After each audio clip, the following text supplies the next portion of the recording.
I like really undiscovered in like aspects of Jewish history. A lot of times our history of our people is a lot of we prosper, we get hated, we get killed, and then we run away, and a lot of like really sad and depressing things. And I want to really uplift that by highlighting figures that are very much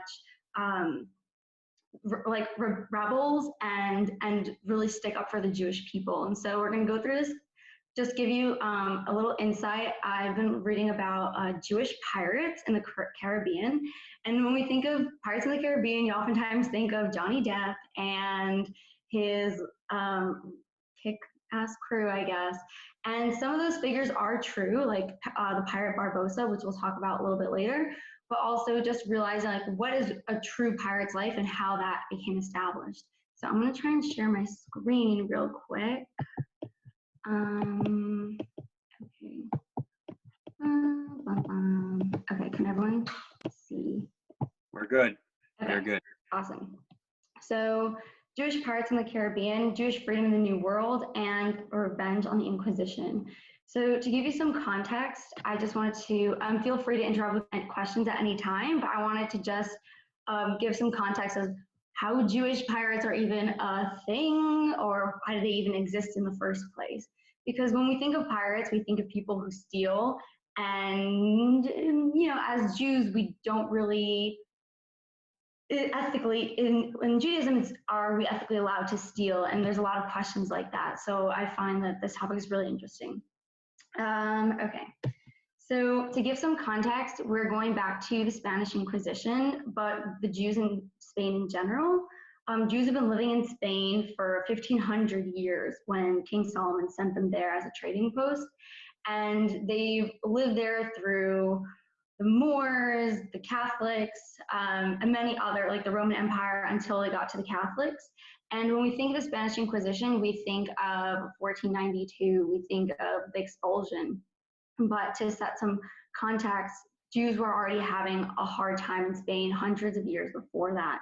So in 1391, there was a lot of organized religious anti-Semitism, where the friar in Seville was basically preaching to his congregants that Jews were responsible for, you know, killing their children and eating their blood, and also responsible for the Black Plague, which is, you know, just happened. So there was a lot of anti-Semitism, and it instigated a lot of Catholics to take up arms, and they ended up killing 100,000 Jews, which is 100,000 to 200,000 Jews, which was practically like a fifth to a third of all the Jews in Spain. And the Jews in Spain, there were 500,000 Jews, which were like half of Europe. So kind of like, if you want to give some sort of way to compare it, think of numbers related to the Holocaust, but back on a smaller, but on a scale of more medieval times. And so when we look at that, a lot of Jews ended up converting because they thought, why would I pursue being a Jew if it means costing my life? And so we have from 1391 onset of like that, tens and thousands of Jews converting to Christianity or running away.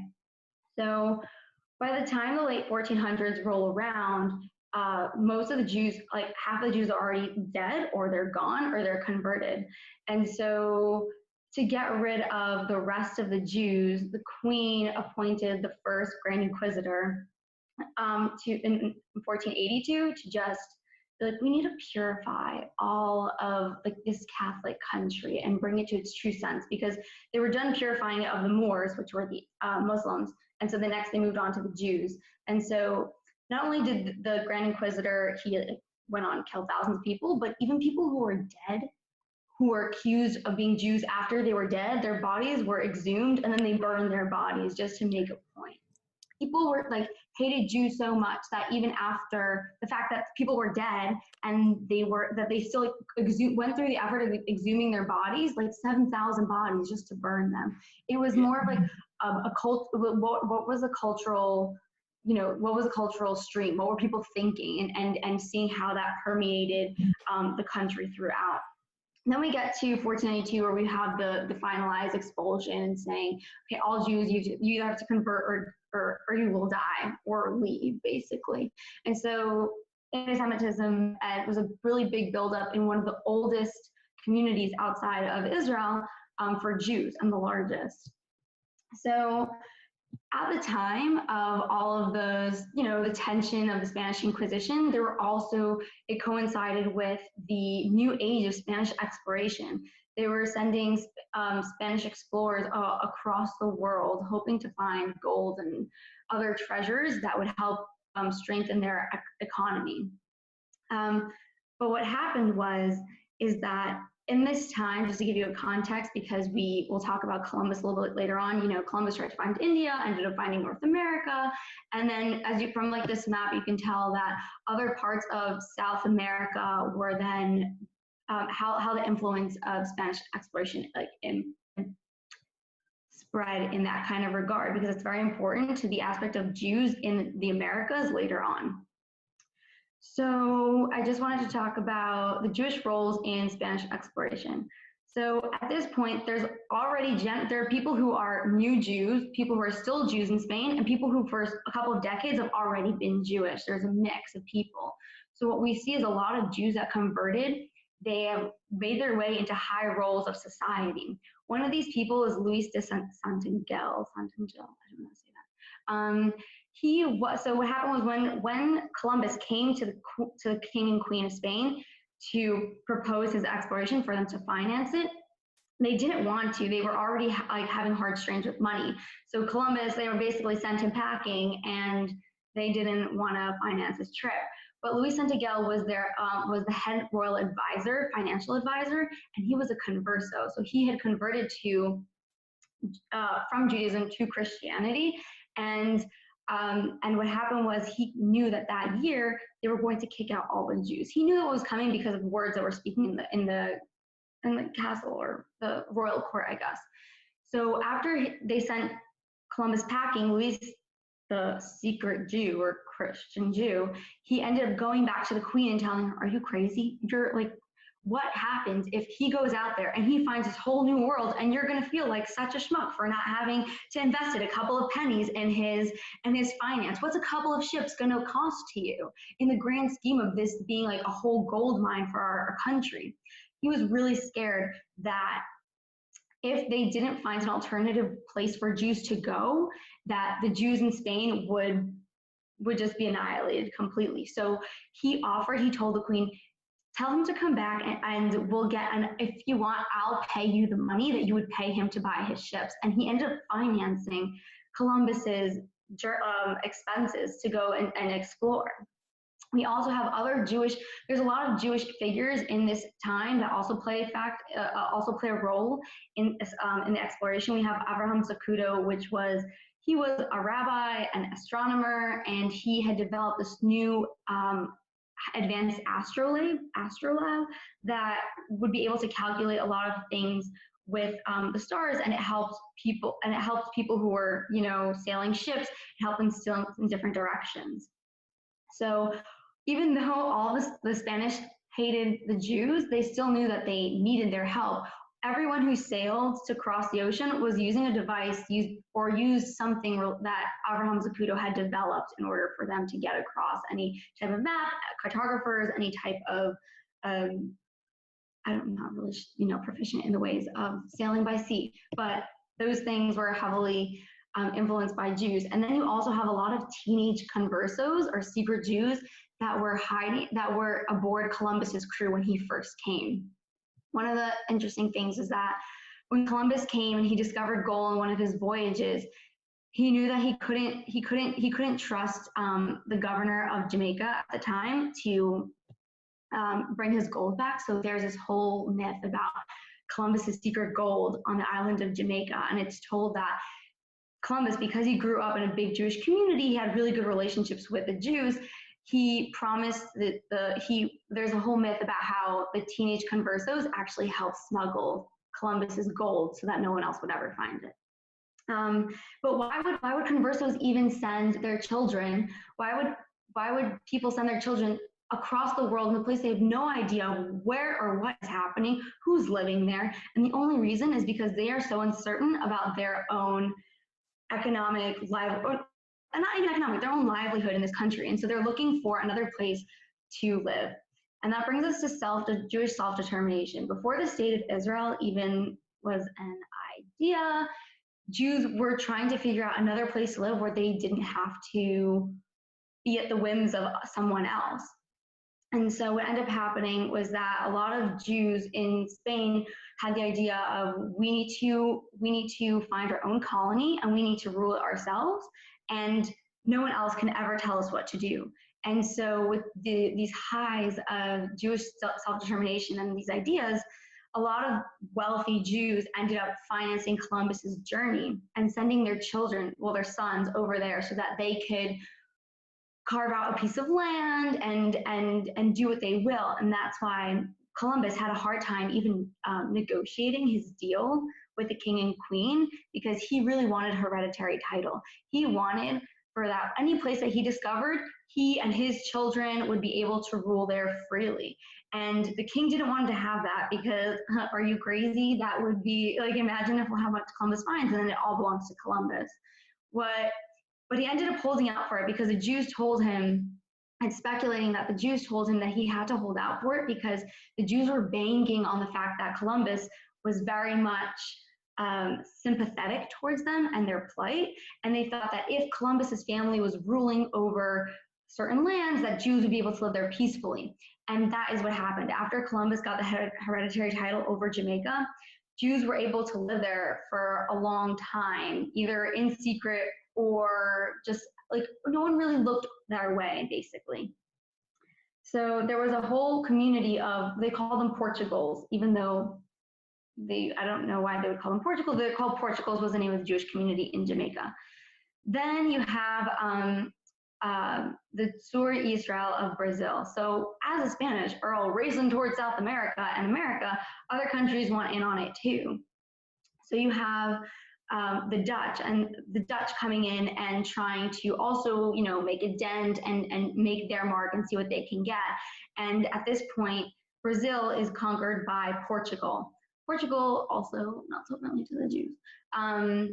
And so what happened was in Portugal, the secret Jews ended up selling out the Portuguese because they made a plan with the Dutch and they said, we'll collaborate with you if you give us religious freedom. And that way, the Jews in the community who were practicing in secret ended up able to, I don't know, I guess, give the plot or whatever to the Dutch, and the Dutch ended up having secret information that was an advantage to them that ended up allowing them to take Brazil, where the first Jewish community in North America lived for 24 years.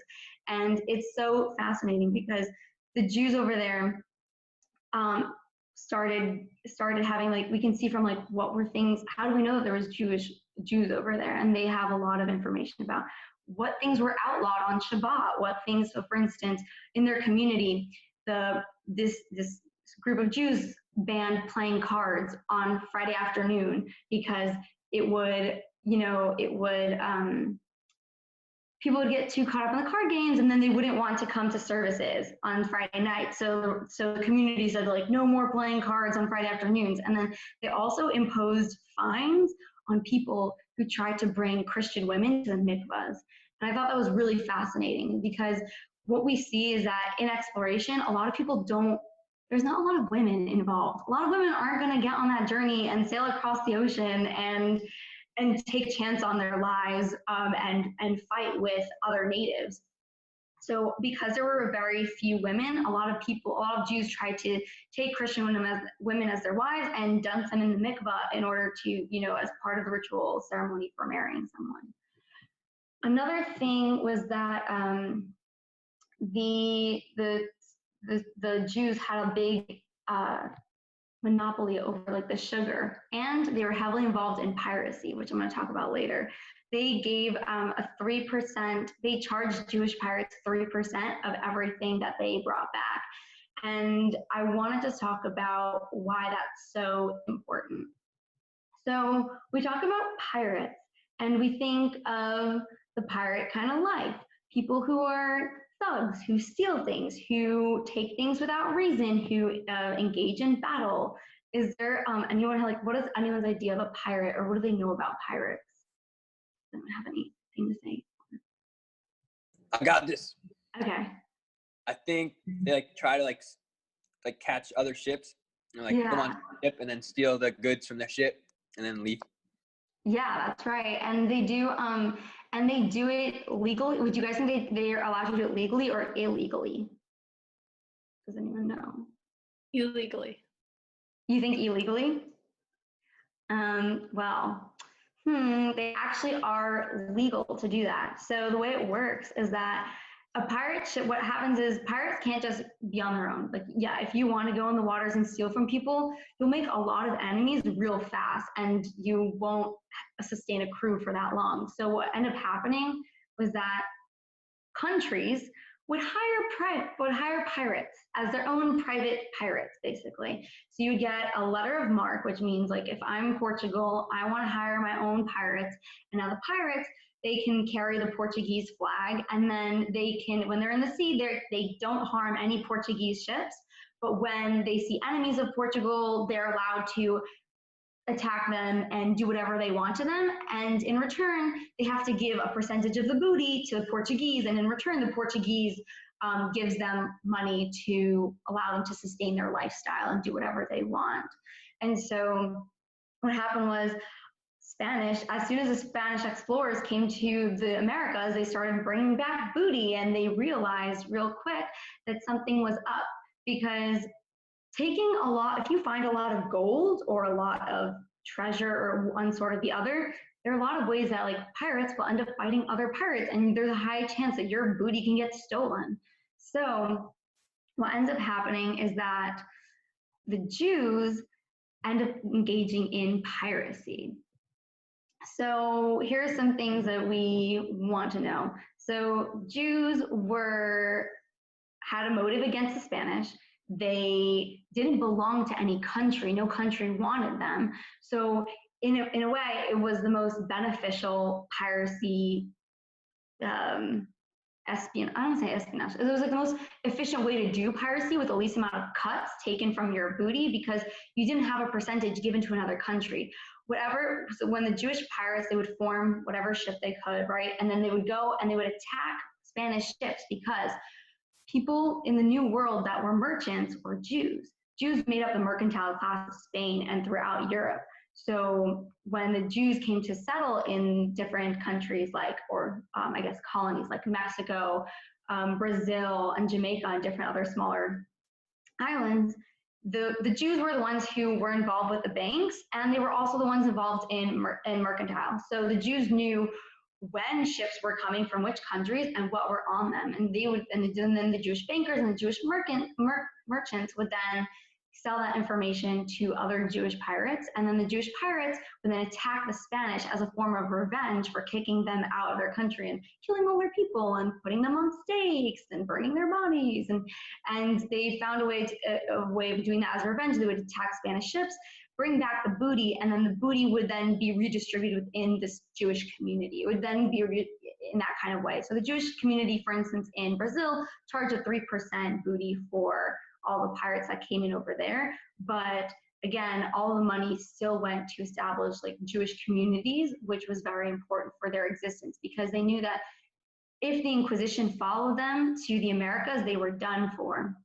And the whole idea was that they had to prosper enough so that they can create their own colony where no one else could, impose their beliefs.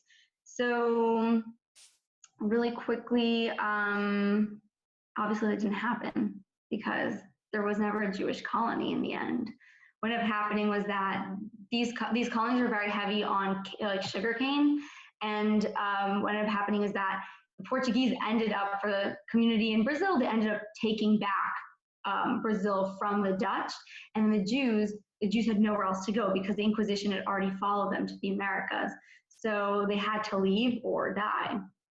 And that's where we get to Jewish pirates. So before I get here, I just want to talk about, there were 16 ships that left the Jewish community in Brazil. 15 of those ships ended up going to New Amsterdam, which we know is New York today. One ship never made it there, and that ship ended up going to Jamaica because of enemy ships that were surrounding it. And at the time, Jamaica was still under Spanish control. But from what I was saying earlier, Columbus made sure that he had hereditary control over Jamaica. So even though Jamaica was part of Spain, Columbus's family were in charge. The thing is, his family couldn't stay in charge for long because other Spaniards on the island they were like, something smells weird here. Why are all these refugees so inclined to come to Jamaica? And now they're having such an easy time here. They're from Brazil. Like, we don't really know anything about them. And they started putting piece and piece together that they were Jews. But before they could do anything, the Jews from Brazil ended up joining. There was already a secret Jewish community in Jamaica, which had existed from before. They had joined the Jewish community of Jamaica, and they had sent word to the English, Cromwell, that if the Jews conspired to turn against the Spanish, that Cromwell would easily have Jamaica in his hands. And so a year later, after the new Jews arrived in Jamaica, Cromwell had sent over ships. Jews came, they signed a treaty, and then Jews were allowed to practice freely in Jamaica. And that was one of the first existences of freedom to practice religion in the islands. And then I just wanted to highlight two pirates because we never hear about Jewish pirates. One of them was the great pirate Sinan Reis. He actually was for the Ottoman Empire. He enacted under the Ottoman Empire, and he was second in command to Barbossa, the pirate who we see in the Pirates of the Caribbean film, who was a real person.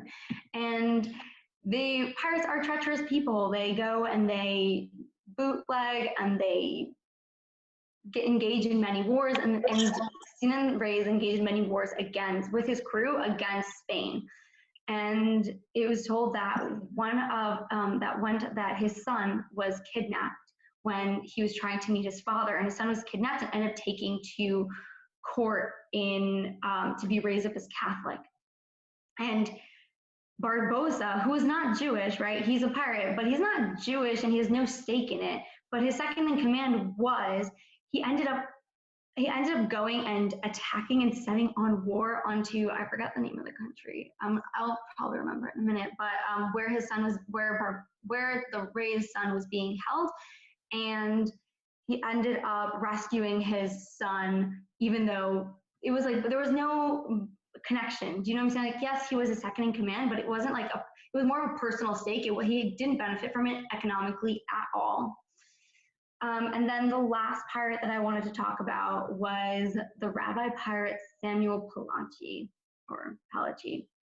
He was, both of them were Sephardi, these rabbis, and he was from Morocco. And what happened in Morocco was that even the Moors, no one really liked the Jews. So in Morocco, they had their own little ghetto. It was called a Mela or a Male, and it was gated. And that meant that the Jews couldn't really leave unless it was like certain times of the day. So at night it was locked up, and Jews, when they left, they had to wear certain types of a cloth on their head to identify that they were Jewish. Sounds familiar.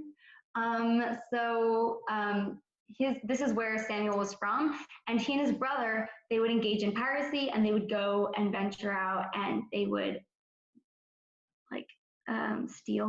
steal other pirates' booty, and then they would innocently just go to Spain, even though they were Jews, and they'd say like, oh, we're just some traders, we're innocent people, we're not Jewish, and they would sell off their booty in the Spanish market and get higher margins for it. So then his story goes a long way, and it talks about how he then ended up petitioning for Jews to live in Amsterdam, in the Hollands, because they had a freedom of religion. They were Calvinists, and they couldn't stand the Catholics. So it ended up not working out, and then he tried in Middelburg, and then he tried again in Amsterdam, and then they said, okay, fine, you can come here, but then the religious leaders of the community are like, okay, but we don't want you to practice your religion here. So there ended up being a lot of Jewish merchants moving to Amsterdam because they were promised religious freedom. In return, the Jews would have to provide financially, like they would have to stimulate the economy over there. And Jews lived there for a long time. At first, they had to practice in secret, and then on one Passover, one of the Passovers that they were there, Samuel Palachi, who had descended from many generations of rabbis, as he ended up hosting a Passover in his home. And so that's Passover ended up falling on a Sunday. And so all these men ended up coming to his home in order to pray and to perform Passover services. And it was the same Sunday that that if you were Catholic, you would do a devolution, I think it's called. And so the Calvinists started getting really suspicious, and they thought that all the Jews were Catholics. And so the police raided his house, and all the Jews felt really guilty because they're so used to practicing in secret that they tried to run away, and a lot of Jews ended up getting arrested. But then when the rabbi ended up smoothing things over and saying, we're not Catholics, we're Jews, and he ended up saying, and they hate us more, the Catholics hate you and the Catholics hate us, so I can't work things out. And so the Amsterdam, the police ended up looking the other way when Jews would practice, and a couple of years later, Jews would be allowed to practice freely. So he was called like the founder of the Amsterdam Jewish community, and the community forever called him rabbi and pirate at the same time. And he went on to broker a lot of deals with an alliance between Holland and Morocco because he was from Morocco. On his last trip, the last thing I want to say, on his last trip, he ended up having to stop in Plymouth, and Spaniards ended up getting a whiff that he was there, and they ended up capturing him because the Spaniards hated his guts because he'd come and sold his stuff in their markets for higher margins and done a lot of stuff that obviously the Spaniards didn't like. And so then they ended up arresting him. And then the Prince of Morocco, who took a really great liking to Palachi, ended up writing to the King of England and on his behalf. And Palachi was sent to London, but instead of getting sent to the Tower of London to be imprisoned, he ended up staying at the ambassador's home in I forgot his name. I forgot. Yeah, but he ended up staying in the ambassador's home, in which the ambassador, where he was under house arrest, and the ambassador ended up paying his bail and letting him do whatever he wanted to. So it's just very interesting to see how in this time of great dire situations, a lot of Jews, they had to lie and hide who they were, but it also inevitably led them to greater heights in the finding religious freedom for Jews. And it just goes to show you the depth that people would go to just to practice their religion freely. And so that is mostly done with the presentation of the class that I want to give. I just wanted to spiel off and say, do you think that from the experiences of Jewish pirates, it's permissible to steal from non-Jewish people? And there's a little bit of a halachic answer to this, and yes or no, but I really want to see what you guys thought, and also what you guys think of Jewish pirates and the whole idea of the conspiracy and the espionage that Jews had to live by during that time. So if anyone wants to chime in, I would like to mute myself because I don't want to hear myself speak. No? Okay. Oh, I think you should call on somebody. Call on somebody. I don't want to call on somebody because I don't want to feel awkward, but I'll say something. So I think I don't think it's permissible to steal from non-Jews or anybody else. But I think maybe in the situation that they were in, they had to make peace with the countries they were living in or with the governments they were living under, and maybe in that situation you're able to steal from Goyim if it's in order to make peace with the country you live in, or to live peacefully in a place. So basically protect the Jewish community. So I don't know though, but I don't think it's permissible to steal from anybody, Jewish or non-Jewish. So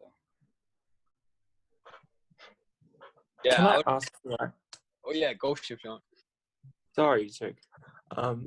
Was it so they were running so they could practice their religious values, right? right. So it didn't cross their mind at all that they were breaking one of these laws. Was there a specific halachic leader with them, or who was? Yeah. Okay, so so a lot of times, because a lot of Jews ended up converting and practicing in secret from their experience, and it depends on what generation, because some people were born to generations that had already been practicing in secret. A lot of the tradition was lost, and so what they'd only known from bits and pieces of hiding in secret. So there are a lot of Jews that aren't familiar with halacha, And then also, but in the case of, for instance, Rabbi Plachi, who actually was a Talmudic student who had studied in yeshiva, or their version of yeshiva, which was Chaldean, I think his school is called, and he came from a long line of rabbis. I would assume that he would navigate within the laws of halacha, right, in the realm of halacha, because he was so adamant of pursuing Jewish life. So I think it depends on community to community, but also, again, most, like, for instance, if you think about the conversos living on Columbus's ship, I don't think that there was kosher food. There was, there's not exactly a lot of options. I've learned also there was one converso who ended up going to Mexico, and he became the sole producer of, the sole farmer of beef and pork in the Americas. And he was ended up he was actually one of the only Jews ended up being killed by the Inquisition in the Americas because they caught him. And but it's hard, like, you can't say this. I think it's hard to say, if you're in a situation where you're sitting with all of these people who think you're Christian and you're sitting at a table and they offer you pork, do you not take it?